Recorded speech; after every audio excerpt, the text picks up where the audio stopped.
Types of rasa. The Natya Shastra lists 8 types of rasas. Later, the version of Abhinavagupta lists 9 types of rasa, which includes Shanta rasa. The shloka is Shringara Hasya Karuna Raudra Veera Bhayanakaha Bhibatsya Adbhuta Sangnyo Chetyashtau Natye Rasaha Smritaha.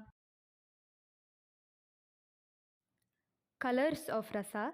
Each rasa has a specific color mentioned for the purpose of worship and meditation. The shloka is Shyamo bhavati shringara sito hasya prakirtitah kapotah karunaschaiva rakto raudra prakirtitah gauro virastu vigneya krishnashchaiva bhayanaka neelavarnastu bhibatsa pitaschaiva adbhuta smritaha. Deities of the rasa. Each rasa has a deity mentioned who should be worshipped for the accomplishment of the respective rasa.